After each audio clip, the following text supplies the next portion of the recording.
Harry pakai jam tangan pelangi di Piala Dunia 2022, dianggap simbol menentang regulasi FIFA.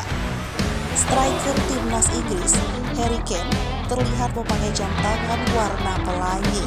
Pemandangan itu terlihat sesaat sebelum laga Inggris vs Iran yang diakhiri dengan skor 6-2. Kutip dari Tribun News, beberapa laporan media telah membandingkan Rolex Kane dengan bendera LGBT dan menyatakan bahwa itu dikenakan sebagai protes simbolis. Harry Kane diketahui mengenakan jam Rolex pelangi seharga 535.000 pounds atau setara dengan sekitar 10 miliar rupiah ketika tiba di Stadion Khalifa. Sebelumnya, FIFA membuat aturan kepada tim peserta Piala Dunia 2022 untuk tidak memakai ban lengan One Love untuk mendukung komunitas LGBT.